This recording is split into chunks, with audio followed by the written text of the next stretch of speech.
So the talk that we're going to discuss now is an acute kidney injury in pregnancy with the use of NSAIDs.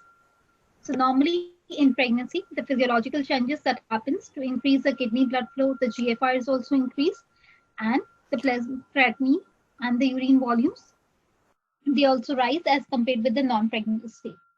So in pregnancy, the serum creatinine, it falls by 35 micromole in pregnancy, leading to an average creatinine in pregnancy of 53 micromole.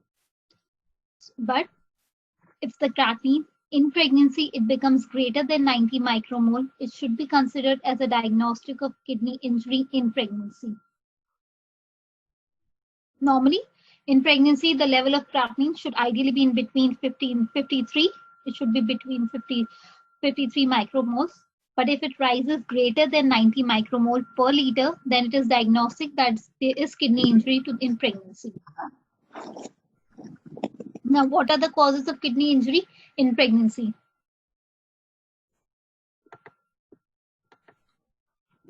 Acute kidney injury is associated with an increased morbidity and mortality regardless of the underlying cause. And whenever acute injury develops in pregnancy, it's a serious complication. There can be more than one causes, like patient is having postpartum hemorrhage along with the use of NSAIDs. Acute kidney injury, it occurs in around 1.4% of obstetric admissions in the UK, and that the most common cause of acute kidney injury in pregnancy is preeclampsia. Along with that, most cases occur in women without pre-existing renal disease, and over 40% of acute kidney injury goes unrecognized by the treating clinical team. So the incidence is 1.4%, and however, the most common cause for acute kidney injury is preeclampsia. The other causes are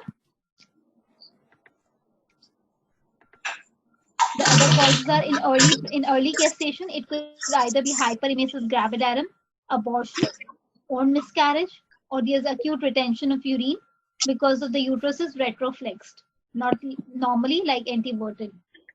And in mid trimester to late trimester, there can be preeclampsia to HELLP syndrome, ureteric obstruction.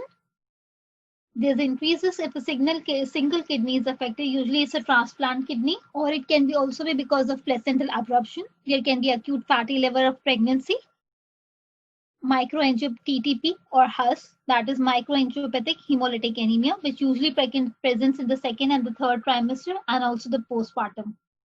These are the causes of acute kidney injury according to the trimester voices. Now in the postpartum mode, please help me with this. Like, why is my screen causing me this problem? Can I make it full screen, ma'am? Ma'am, full screen. Convert it to full screen. Yeah. Yes, ma'am. Yeah. Thank now you. Right. Yeah. Thank you. Now in the postpartum period, there can be chorioamnionitis, PPH, ureteric injury, NSAIDs. NSAIDs is also one of the most important causes for acute kidney injury. And any other causes, it can be urosepsis, lupus nephritis, glomerulonephritis, interstitial nephritis, renal stone disease, and intravascular volume depletion, either because of any cause. It can be either because of cardiac failure, diabetic ketoacidosis, or vomiting itself. So these are the causes. And the most important one, we are going to discuss now each of one of them. So the management, if a woman comes with acute kidney injury in pregnancy, so the general approach should be that we need to assess her fluid assessment, because we cannot make her fluid overload. The medication she's taking, that needs to be reviewed, fluid replacement, and appropriate diagnostic work with the involvement of the nephrologist for patients who do not respond to the initial management. So usually the drug doses may need to be adjusted for a decrease in GFR below 30 ml per minute, including antibiotics, anticoagulants, insulin, and opioids. The use of NSAID, which often forms a part of a standard postpartum analgesic protocol, is a contraindication in acute kidney injury. So NSAID is a major cause of acute kidney injury. That is why NSAID should be avoided in postpartum period if we are having suspecting any acute kidney injury in the postpartum period. Now, in terms of renal replacement, the kidney transplant should be done if there is the following indications, like that is there is severe acute kidney injury that fails to respond to the management, or in women with chronic kidney disease for whom superimposed acute kidney injury is more significant. And along with that, if there is any element of metabolic acidosis, hyperkalemia, fluid overload which is refractory to medical treatment, and if the serum urea is above 17 millimole, despite medical management, it's a pregnancy-specific indicator for renal replacement therapy. So all the indications irrespective of pregnancy or non-pregnancy, they are similar. The only that is different is the level of the urea. If it is 17 millimole, despite medical management, then it is a pregnancy-specific indicator for renal replacement therapy. Otherwise, all are the same. And if acute injury occurs, it leads to hyperkalemia. Calcium salts for cardiac stabilization can be safely given in pregnancy. Insulin with glucose can also be used as a temporary method measuring to increase the intercellular potassium shift, while definitive treatment of the AKI is undertaken. So we've already discussed this point in diabetic ketoacidosis also, that insulin, when it goes inside the cell, because the potassium, it causes hyperkalemia. Already. So I will not focus much on this point. Now, what are the specific conditions? Like one of them is preeclampsia, which accounts for 1.5 to 2% of the cases. Ma'am, previous slide, please. Previous Yes. slide for 1 second. Yes, sure. Okay, ma'am. Thank you. Okay. So now in terms of preeclampsia incidence in acute kidney injury, it is 1.52% of the cases. Most prevalent cause of acute kidney injury in pregnancy, as well it is the most common glomerular disease in the world. If we do the biopsy, it will show endothelial cells swelling, there will be endotheliosis, and the degree of which correlates with the disease of severity. And in case of preeclampsia with acute kidney injury, the magnesium sulfate is a drug which we are giving in preeclampsia to prevent any fits, which is renally excreted. Therefore, if the urine output falls to below 20 ml per hour, or if the creatinine is higher than 90 micromole per liter, then the dose of magnesium sulfate should be reduced by 50% in the maintenance form, but not the in the maintenance form, not the loading dose. So the loading dose will be same, that is 4 grams given over 15 minutes. But in the maintenance dose, the dose will be reduced to half. If we are giving it 1 gram, then it will be reduced to 0.5. It will be reduced from 1 gram per hour to 0.5 gram per hour because of the kidney injury and because magnesium sulfate is a drug which is excreted by kidney. That's the reason for it. In the context of acute kidney injury, monitoring serum magnesium level should be undertaken every 4 to 6 hours or whenever there is clinical concern regarding the toxicity, and the serum magnesium concentration may not correlate with the toxicity, but a level of 2 to 3.5 millimole is advised. In fact, IV hydration in women with preeclampsia is associated with pulmonary edema and increased maternal mortality. Women with preeclampsia should therefore be kept dry to avoid this risk, and a fluid restriction of 80 ml per hour is recommended postpartum. 80 ml fluid per ml, 80 ml per hour is the fluid that we give in acute kidney injury if there's a patient with preeclampsia. Any other drug which we can restrict the fluid to 80 ml? We studied in our previous sessions, one of the sessions. Cardiac disease. Yes, cardiac disease. Yes, cardiac disease, we do restrict the fluid, but there's a drug in which we need to keep the fluid restriction. Hypertensive drug. So there is no evidence that treating to a target urine output will prevent the rare development of overt renal failure, and a urine output greater than 40 ml in 4 hours is sufficient in the immediate postpartum period. Referral to critical care may be needed in preeclampsia with acute kidney injury, where invasive monitoring can be used to guide complex fluid management. Now, what is the difference between HELLP syndrome and hemolytic uremic syndrome, or HTP? HELLP syndrome is more common in terms of incidence. It is 1 in 100 pregnancies and 10 to 20% of severe preeclampsia, while hemolytic uremic syndrome or TTP, it is 1 in 25,000. That is very rare. And HELLP syndrome can occur in the prepartum, and also the postpartum. In the pre-peripartum, it is 70%, postpartum is 30%, while TTP and HUS, it usually occurs in the second and the third trimester. Specifically, TTP will occur in the second and third, and also postpartum. HUS, mostly it occurs in more than 75% of the cases postpartumly. Thrombocytopenia is common in both of them, but it is rare in HELLP syndrome, but profound you will find in HUS and TTP.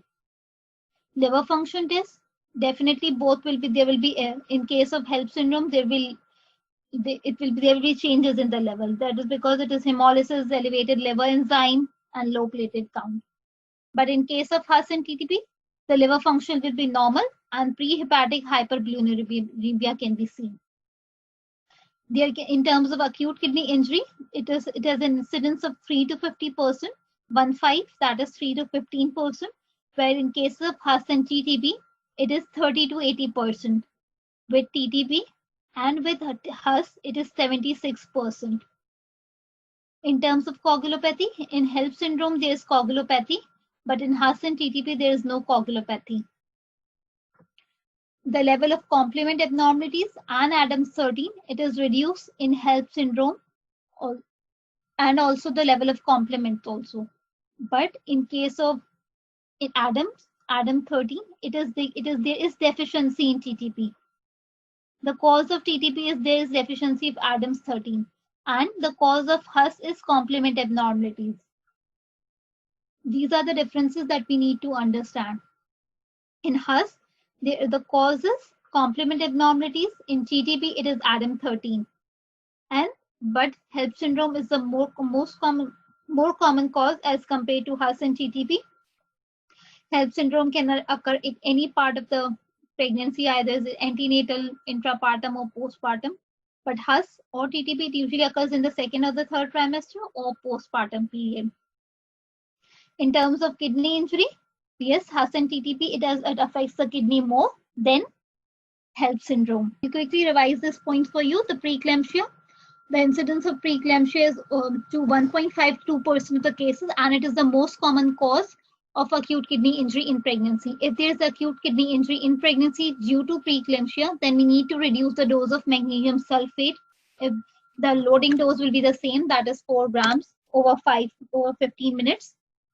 But the maintenance dose is reduced to half, that is from 1 gram to 0.5 gram per hour. And also we need to restrict the fluid for the woman by 80 ml per hour in the postpartum period. And if the urine output, even though the kidney is injured, but if the urine output is more than 40 ml in 4 hours, it is sufficient in the immediate postpartum period. And we've already discussed the differences, so I won't repeat them again. Are you all clear so far now? Yes, ma'am. Thank you. This chart is difficult to memorize. No, you don't need to memorize. You know, when it comes in scenario, when you will be solving the book, so definitely you will identify it. You know, you will identify that if the condition it happens in the second, third of the trimester, or it happens in the postpartum, where there's thrombocytopenia, but the liver function tests are normal, then your diagnosis will go to HUS or TTP. I'll be posting those questions tomorrow in the group. You know, few of the questions that I have. Okay, ma'am. Thank you. No problem. So And TTP is more in second, third trimester and postpartum? yes, and hemolytic uremic syndrome, it is more in the postpartum period. And HELLP in pre-antepartum 70% and postpartum 30%. 30%, yeah. Now coming to the next cause of acute kidney injury, it is acute fatty liver of pregnancy. It is a rare obstetric emergency with 5 cases per 100,000 maternities in the UK. It is a common complication for acute fatty liver of pregnancy with causing renal impairment and 3.5% requiring also renal transplant. So now the main differentiating point between acute fatty liver of pregnancy and HELLP syndrome is that In case of HELLP syndrome, in case of acute fatty liver of pregnancy, there will be low glucose, serum ammonia will be raised. Prodromal vomiting are most suggestive for acute fatty liver of pregnancy. That is very important because there is an SP on this also. Okay, you need to remember this. The differentiating point that glucose will be low, ammonia will be raised, and vomiting will be prodromal. Excessive vomiting will be there in case of acute fatty liver of pregnancy, and the management includes early diagnosis, supportive care, prompt delivery. In most women, there's recovery of liver function and resolution of acute injury after the delivery. Now, SLE. SLE is an autoimmune disease that affects women of childbearing age. Between 20 to 49% of the women have renal involvement and therefore lupus nephritis, and they have the potential to happen for the first time in pregnancy with acute kidney injury, causing proteinuria and hypertension as well. On SLE, there's a talk article on SLE, and it has discussed in detail about that. So definitely we'll be covering that specifically in that topic. But you need to remember that SLE is also one of the cause of acute kidney injury. 8 minutes. And also obstructive nephropathy. It is rare in pregnancy. However, women with a single functioning kidney, including women with a renal transplant, they are more susceptible to acute kidney injury when the obstruction occurs. Postpartum urinary retention occurs in up to 15% of the patient and has been physiological, neurological, and mechanical causes. In the catheterized women, exclude that the blockage of the catheter is the first diagnostic step in acute kidney injury. Whenever a patient is being catheterized and we found the urine output is not there, so we need to first make sure, we need to again check the catheter that it is not blocked. The first step, rather than doing everything like investigations, doing everything, first we need to make sure that there is no blockage of the catheter is there. And most patients will respond to expected management with analgesia, hydration, and treatment of any underlying infection. If intervention is required, then uteroscopic stone removal should also be considered as the first line. But definitely that will be done by the nephrologist. Now, in terms of drugs are the most common cause of acute interstitial nephritis and acute kidney injury. The drugs which causes are penicillin, cephalosporin, proton pump inhibitors, and H2 receptor antagonists. But among them, NSAIDs are the most nephrotoxic drugs in the postpartum period. They increase the risk by 2-fold increased risk of causing acute renal failure in the postpartum period. In addition, up to 20% of patients with pre-existing risk factor will develop complications from NSAIDs. NSAIDs are therefore contraindicated in women with renal risk factors like volume depletion, pre-existing chronic kidney disease, antenatal or peripartum acute kidney injury. So the main culprit among all these drugs is NSAIDs, which the risk rises by 2-fold also for that. So among the NSAIDs, which is the most repeat the last few lines. Yeah. In addition, up to 20% of the patients with pre-existing risk factors will develop complication from NSAIDs. NSAIDs are therefore contraindicated in women with renal risk factors like volume depletion, there's pre-existing chronic kidney disease, antenatal or peripartum acute kidney injury. Usually what happens in the postpartum period, we usually give NSAIDs to the patient. Ibuprofen, naproxen, these are all the given. But if the patient is having any renal risk factors, they are contraindicated over there in patients because they provoke more to acute kidney injury. Ma'am, then what can I give? Yes, this is what we are going to discuss now. Yeah. So among the NSAIDs, the naproxen is the drug which causes the highest risk of acute renal failure, and indomethacin has been associated with more nephrotoxicity than other NSAIDs in terms of nephritis and hyperkalemia. And phenobarbital has been associated with highest risk of nephrosis. However, in the postpartum period, ibuprofen should be the first line NSAID, or paracetamol is safe for both the mother and the breastfeeding infant. The drug which causes renal failure is naproxen. Indomethacin, it can affect in two ways, that is nephritis and hyperkalemia. Phenoprofen, it will cause nephrosis. You need to remember these because they are clear-cut straight BCQs on, straight SBAs on this. There is no reason to get, just if you mug them only, they are sufficient to gain your marks. And ibuprofen is the safest and the first line LC. Paracetamol can also be used. If parenteral analgesia is required, then fentanyl has the advantage of being predominantly cleared by the liver with no active metabolites. So if we talk about in terms of NSAID, which is the most safest drug, that is ibuprofen. This is the first line NSAID that can be given. Otherwise, naproxen, it causes acute renal failure. Indomethacin, it causes nephritis and hyperkalemia. And phenoprofen, it is associated with nephrosis. And in terms of IV, then fentanyl is the drug of choice because it is cleared by the liver. It does not go into the kidney. That is the reason for this. Now, NSAID can affect in the heart, GIT, and the renal and the blood as well. So in terms of heart, it will cause hypertension, heart failure, myocardial infarction. In terms of GIT, it can cause dyspepsia, ulceration, bleeding, chronic strictures. In kidney, it will cause acute kidney injury, hyperkalemia, sodium retention, interstitial nephritis, papillary necrosis. In hematological, it causes reduced platelet aggregation. These are basically the side effects of NSAID. You don't need to remember them, but you just need to be aware of them, that they are the side effects of NSAID. That is why NSAIDs are contraindicated if there are any kidney risk factors or renal risk factors. I'll just quickly summarize it because it's a very small talk. There's nothing much in it, but still we need to a very important talk because from this questions are there. Acute kidney injury.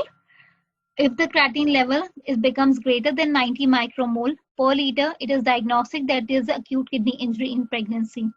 There are many causes for acute kidney injury. The most common one is preeclampsia. And if preeclampsia is the cause, then we need to, and if preeclampsia is the cause, then we need to give her magnesium sulfate because she may be eclampsia or she is a prophylactically. Then the dose of magnesium sulfate maintenance dose needs to be reduced by 50%. The loading dose will be the same. Maintenance dose will be reduced from 1 gram to 0.5 gram. And also we will restrict the fluid up to 80 ml per hour. Now the next most common cause is acute fatty liver of pregnancy. And to differentiate between acute fatty liver of pregnancy and HELLP syndrome, the only differentiating point is that in acute fatty liver of pregnancy, there will be low glucose, ammonia will be increased, and excessive vomiting. These are the three features suggestive of differentiating points between acute fatty liver of pregnancy and HELLP syndrome. And we have other causes like SLE and also obstructive nephropathy. And in terms of drugs, NSAIDs are the most nephrotoxic drugs.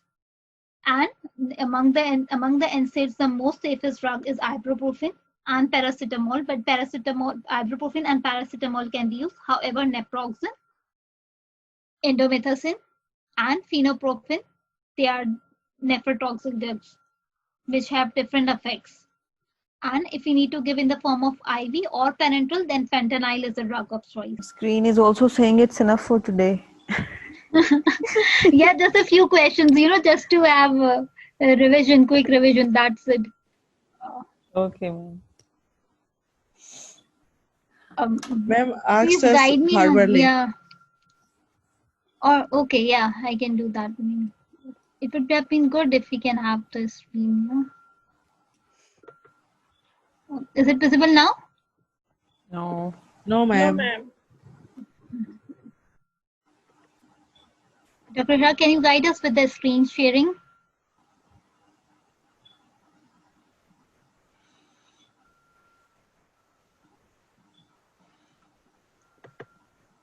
Okay, I'll just randomly.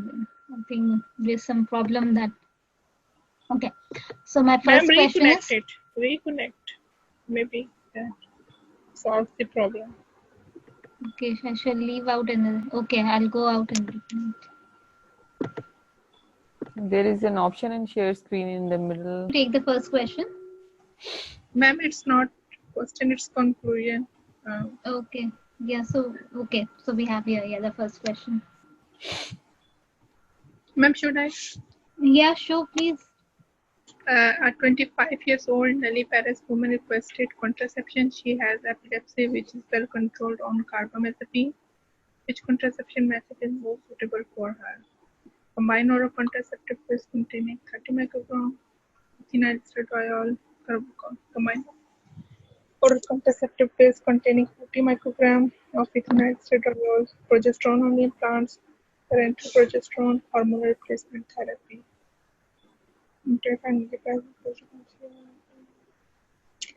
When progesterone or implants? D. Yeah. It's D. Yes, Parental of course, progesterone. because yeah, rest all the other options doesn't fit here. Thank you, Sitra, Twinkle, Kulsum. All are right. Excellent, all of you. So the next one. Me. Yeah, sure. Dr. Samina. Yeah, sure. It's a very basic question. Dose of emergency Ma'am, contraception why of not parental levonorgestrel. progesterone in the previous question, ma'am? Hmm? And It was why can't we parental. give Answer is D. parental progesterone? Should be the Parental answer, no, ma'am? progesterone. Why parental? Ma'am, DMPA we will say is the drug of choice in epilepsy, no? I Yes, mean the ma'am. drug of contraception. Yes. It's the D, not C. Progesterone only implant will be the second choice. Yes, ma'am. DMPA should be the first choice. Yeah, And this is Parental D. include DMPA and because implant. parental will include a DMP specifically. Yes, ma'am. Yeah, and progesterone implant will be the second one. And there's no role for hormonal replacement therapy in this.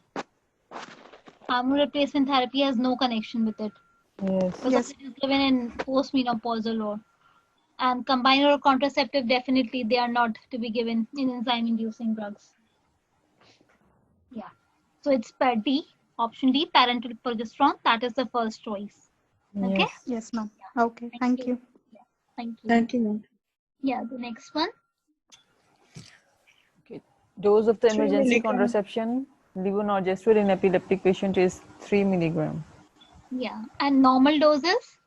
1.5. 1.5 milligram. Yeah, exactly. Very right. The next question.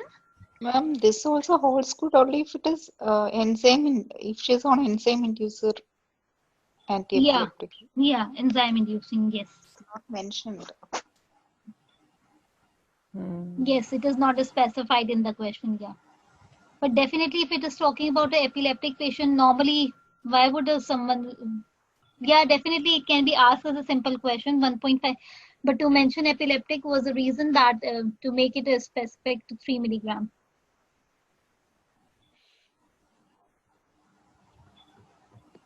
Who's taking the next question? Madam, me, Dr. Tania. Sure. Yeah. It's a big question. Too big. Okay. An 18-year-old woman with epilepsy booked at 14 weeks of gestation in her second pregnancy. 3 years previously, she had a termination of pregnancy. Her current pregnancy was unplanned, but she was happy to continue it. She is certain of her menstruation dates. She has not taken folic acid. She has had 1 feed since she conceived. She was taking phenytoin and sodium valproate. She has an epileptic seizure approximately once a year, mostly when she forgets her tablet or drinks too much alcohol. She smokes 20 cigarettes daily. She had no other medical problem. She lives with her mother has a supportive partner, and works in a local shop. She does not have a driving license. The following questions pertain to the influence of the pregnancy on her epilepsy. The following questions pertain to the influence of the pregnancy on her epilepsy. Okay, A. She will experience more fears than usual during pregnancy. Most women require increased doses of anticonvulsant medication during pregnancy. The risk of seizure is greatest in postpartum period.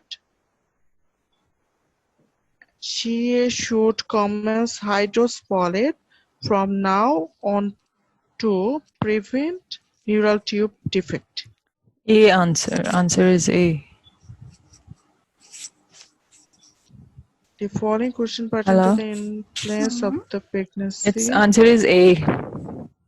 She will experience more fits than usual because, ma'am, she is having multiple factors, because she is already having fits, and she is having alcohol and cigarettes also. She is not taking regular medication.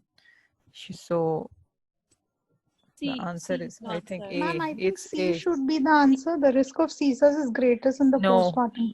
this is due to, according to the scenario, we have to give the answer. Na? She has so many risk factors, so she will experience more fits than usual during pregnancy. It could be most women require increased doses of anticonvulsant medication during And, pregnancy. Patients have decreased frequency of Okay, during And another- who's for A and who's for C? Like with I am for A. explanations with A. your explanation that there are many risk factors. Yes, ma'am. And who is I for think C? it should be C. I think it should be C. Yeah, why? That is the most important thing which is given in the guideline, that chances of seizures is greatest in the postpartum period. Ma'am, it could be That B is because right, but most of the that women is increase doses of anticonvulsant medication during pregnancy. It could because be. she is not compliant with her medications also, and she Listen. is taking alcohol, and she is not taking medications also regularly. So I think Ma'am, it's A. another thing is patient is 14 weeks and this is unplanned, and taking phenytoin and sodium valproate, those are teratogenic, and 5 milligram high dose folate is also recommended to prevent neural tube defect. But she's already 14 weeks past. And she has one fit since she conceived. She has means during pregnancy also, and every year she has fits. So means if her fits are not controlled and previously before conception, then it would be more during the pregnancy also. The majority are with C. I can see in the chat box also. Yes. Ma'am, what do you say? Yeah. Very What's the difficult right to answer? choose Yes. answer. Yes, the correct answer is C. Because why? She will in the A, it says she will experience more fits than usual during pregnancy. She will. It's not like 100% that she will experience. She is at a high risk of having more fits during pregnancy. But she will not. But she is not like compulsory. It's not a must that she will have more fits than usual during pregnancy. But ma'am, based on the scenario, because whatever we have to decide on the basis of the scenario, na? Yeah, so we are Not the deciding on the theoretically, basis. not theoretically, No, but this is the theoretical. Ma'am, C is the theoretical answer and A is the practical one. why is the theoretical answer? It's that the risk is highest in the postpartum period. There's no theoretical part in it. It's Ma'am, what because- happens in like in our practice also it happens. Just after delivery, patient throws a fit. Ma'am, it would be happening means if she is not controlled previously, then before conception, then how could why not she is having during, and it's written she had one fit since she conceived. Hmm. So means that is also a Yeah, that is hint. she That is had also a one hint. fence. Yeah, that is also that she is at risk of increase. Yeah, the only risk, Yeah. and she's taking drugs. She's taking phenytoin, but it does not say like her drinking alcohol or smoke is not related with this epilepsy. Mostly Just when to she distract it. forgets her these are like tablets. Mhm. yeah, the drinking and alcohol, the drinking and smoking, it is associated with small for gestational age. You know, the fetus will be smaller. And they think whenever she forgets, whenever she takes alcohol and smokes cigarettes, she forgets to take her tablets also. No? So Mhm. But she's already She is on not Ma'am, and one compliant more means. point in favor Yeah, of C, what I feel is that She's you not had compliant. mentioned. The same person in the postpartum period also, she will not be compliant. That so even more chance in postpartum period. But She the is the question same is person, that same. influence of pregnancy on her epilepsy. Mm. So pregnancy will cause more increased frequency of fits, So this is what not I'm saying. about Okay, it postpartum will period. cause more. Yes. Ma'am, Based on the scenario, we have to decide, and yeah, not yeah, the. definitely we have to decide on the base of scenario. It's very right that you are saying, but it's not like 100% that she will experience more fits. Even if she is not taking her medications, she is not having any risk factor, then there is there's very less likely chance that she may have more fits during pregnancy. ma'am, you also told when you were It's like teaching the she had. guidelines that that the patient who do not experience any fits before conception or Yes. during pregnancy will Or have during the less last 1 year. chances of having in the Mhm. last 1 year will have a less chance of having a fit in the postpartum period, whereas Less those the word is less chance. less And if chance. she is, Yes, yeah, and the word, if she is not taking regularly, then there will be more chance. But yes, it is not like that greatest. she will. She No, will, greatest in the postpartum period. That is what I'm saying. If she yeah, has a fit in the last 1 year or during conception, then she has highest chance of having a fit again in the postpartum period. postpartum, yeah. These all are the reasons that make this a statement. And The moreover, word will and these small things you need to understand. This guy, this is very, although it seems a very big question and very very difficult, but it's a very easy question, if we understand the point. These are the only distracting factors like having alcohol or smoking. Yes, ma'am. But Just ma'am, it's a That is the general I rule. think reason. instead of will, point. I think instead of will, If if in the stamp Mhm. was, it would have been may. She may Hmm. experience, then we would have gone Yeah, with or A. she has more chances of More experiencing more chance. chances. Yeah, But then if that statement the will be stamp shows but the will, choice. then it means 100%. Then then it becomes false. Yeah, yes, very right. Yeah. Ma'am, for all the medical disorders in pregnancy, it's a general rule that if it's not well controlled preconceptionally, obviously it's going to worsen during pregnancy. So this fits for this problem also, because she is not well controlled preconceptionally and periconceptionally. So, and there is more chance it's There going is to more worsen chance. during pregnancy. You yourself is saying there is more chance. You Yeah, yourself are saying, but the based on the statement said, scenario. yeah, based on the scenario, you yourself is saying she is at more at chance of, but here the word is she will experience. Will experience. Okay. at the same time, guideline says there is no deterioration of seizures in 2/3 of cases in pregnancy. Means 67% cases there is no deterioration of seizures during Yes, pregnancy. exactly, So Yes, exactly. yes. This is and the at main the point. same time, Mm-hmm. guideline says there are more chances of its in postpartum period. So if we follow the guideline, it's clear. All other are destructors, and they are not Okay. aggravating factors for seizures. Yeah, they are Secret. just you to just deviate your mind or distract you. Just they are all there for these. Okay. As what we usually say in a seizure disorder is 1/3 will be remaining static, 1/3 will deteriorate, and 1/3 will Will worsen in increase. pregnancy. I'm not Mhm. talking about the GTG Green Top guideline, but that is what we have already learned from our Yeah, from the undergraduate books that postgraduate we take. classes. Yeah. Like 1/3 will be static, 1/3 will Hmm. deteriorate, and 1/3 will be having more symptoms in pregnancy. It's not that majority will be But but these deteriorating. It's only questions they're only 1/3 that made will from the deteriorate. guidelines. Huh? They're only made from the guidelines. So all other references won't be acceptable here because they only follow the Yeah, guidelines. that is the Yeah. 33% is it's only Hmm. 33% that deteriorates that I've Yeah. mentioned in the guideline, it Hmm. seems. So shall we move to the next one now? If everyone is clear with it? Yes, ma'am. Yes, ma'am. Yeah. Who's going to take the next one? Ma'am, I will. Okay, sure. Yeah. Okay, you are taking postpartum round. You meet 34 years old Jonna. She has delivered a baby yesterday. She had uncomplicated nerve pregnancy. Both, both she and her baby are completely fine. She is known case of epilepsy since 10 years and is taking regular medication. You were counseling her about adequate contraception. She seems to be interested in usual oral contraceptive pill. Which drug's efficacy will be affected if she uses oral contraceptive pill? Ma'am, Lamotrigine. Lamotrigine. D. Yes. yes, ma'am. Yes, Yeah, D, very, D. yeah. It's D. Lamotrigine, all are right. Yeah, excellent. Its estrogen levels decreases its concentration. Then Yeah, there by how much? estro- uh, 70%. Yes, sev- 70%.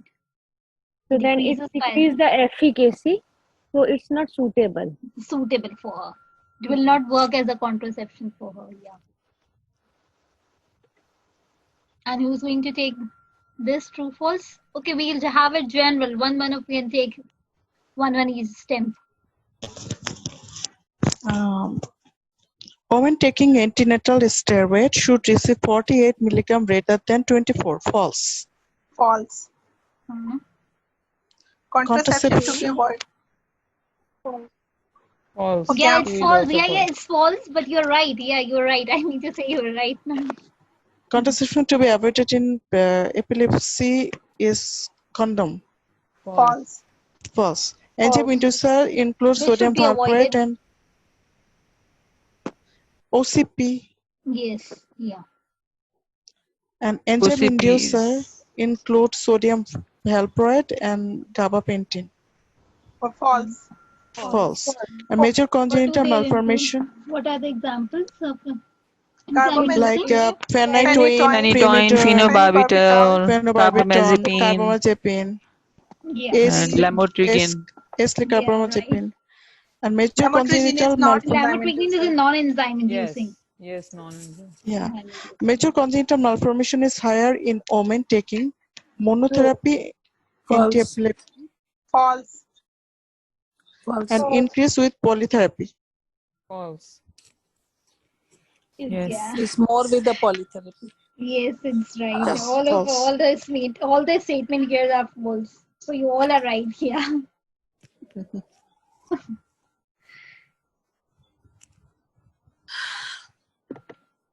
Thank you, Twinkle, Dr. Sidra, Sonia, Kulsum, everyone, all of you are right. No, Kulsum, for the last one, it's false because we're not in. The risk of congenital malformation increases with polytherapy, not with monotherapy.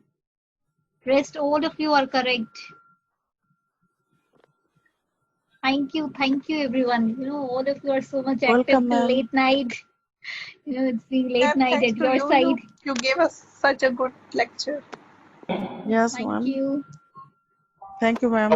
You know, Can you go back definitely to the second question? Yes, show, please. Second question, please. I Yeah. just couldn't follow that. Yeah. What will be the answer? This one. Not this one, the previous one. Yeah, this one. Yeah. What will be the answer? You tell us. What will be the answer? I will go with B. You will go with D. Why? No, sorry. No. I will go with, for me, D and C is clearly wrong. And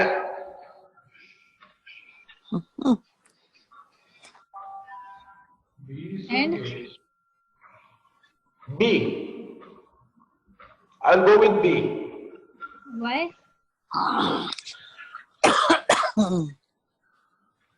The risk of seizure is greatest not in the postpartum, because it is written here that women and their caregiver need to be aware that although the overall chance of seizure during and immediate after delivery is low, but is relatively higher than during pregnancy. So I cannot say it is greatest. And why you can say B is right? Justify me for your statement, please. Which one? The B. You are going with B, na? He is rather a general statement here. And B, why B is right? That's what I'm saying. B is rather a generalized statement here. It is applicable for others, most of the women. But I'm not sure whether it will be applicable for here, for particular this lady. No, but for this, in the exam, this is your scenario. So what will you mark? You don't have the option of like, other than this, you don't have any choice. What will you choose out of 4?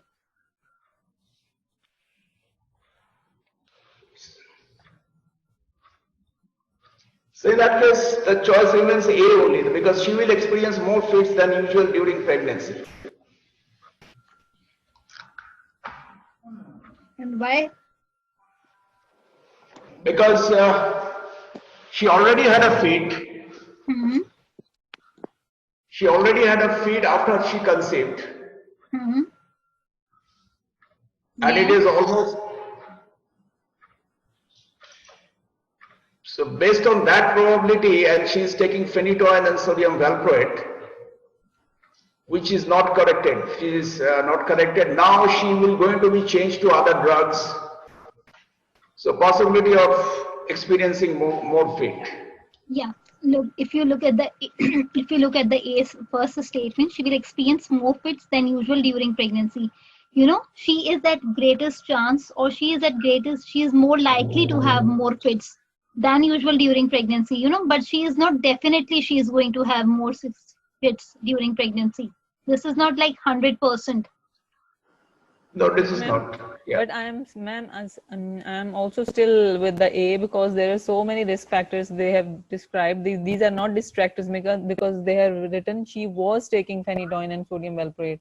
Now, she has got one fit in the pregnancy, and 100% surety that she will have fit. You can't these give are the 100% risk factors surety. now, on the basis of which we are going to decide that she is going to have fits. She in the has pregnancy. chance. No, she has chance. Not but chance, you cannot means say these that she are has the- 100%. Before that, These you are the yourself factors. were saying, yeah, these No, are these the are the factors. factors which are But indicating. before that, I still remember you were the one who were saying she is at greatest chance of having more Well, fits. not obviously I would use the word chance, but because all these factors, risk factors, are indicating that she is going to have more fits during pregnancy. Yeah, she is at risk of having, but she is not at 100%.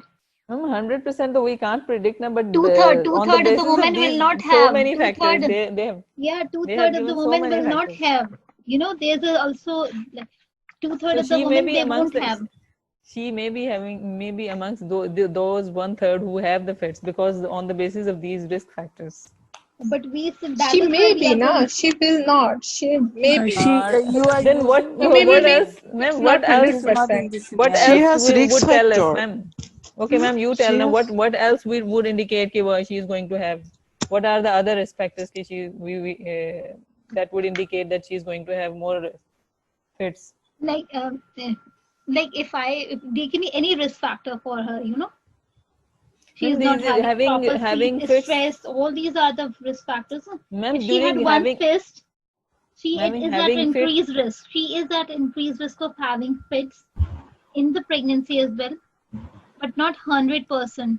She is at greater chance. She is more likely to experience more fit. She is at greater chance of experiencing more fits than usual during pregnancy. So, ma'am, But I she will. think the A is the most appropriate for this scenario.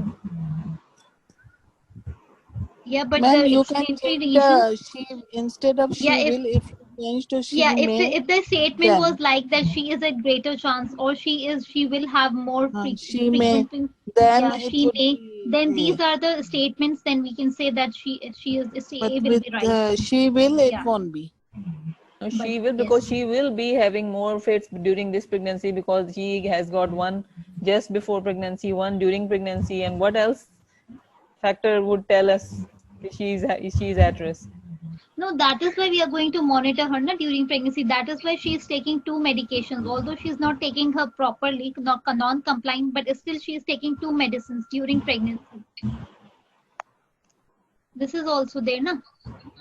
If she is taking That is why among all the statements, the risk of seizures for her is greatest in the postpartum period. And this is the question from the strategy. The explanation they also over here, they've given the same, that the risk of seizure is highest, and because she is taking 2 medications, although she is not complying, and she had her feet fit also, one in pregnancy, but still she is at greater risk of having fits in the seizures in the postpartum period. Okay, ma'am. Okay, ma'am. Hope I've cleared. Thank you Yeah. so much. Ma'am, ultimately, to conclude that the patient has some risk factor for getting convulsion during pregnancy, but on an average, all the epileptic patient has the greatest risk of epilepsy in postpartum period. Yes. This is the main All thing. and specifically she, because she has so many risk factors. Yeah, that depends on the whatever the scenario is. Okay. Thank you, ma'am. Okay, thank you so much, ma'am. Thank you so much. Thank you, everyone. Thank you, ma'am. Okay. Good night, ma'am. Thank you. Good night. Thank Good you. night. Good night. Thank you very much, ma'am. Thank you. Allah Hafiz. Thank you.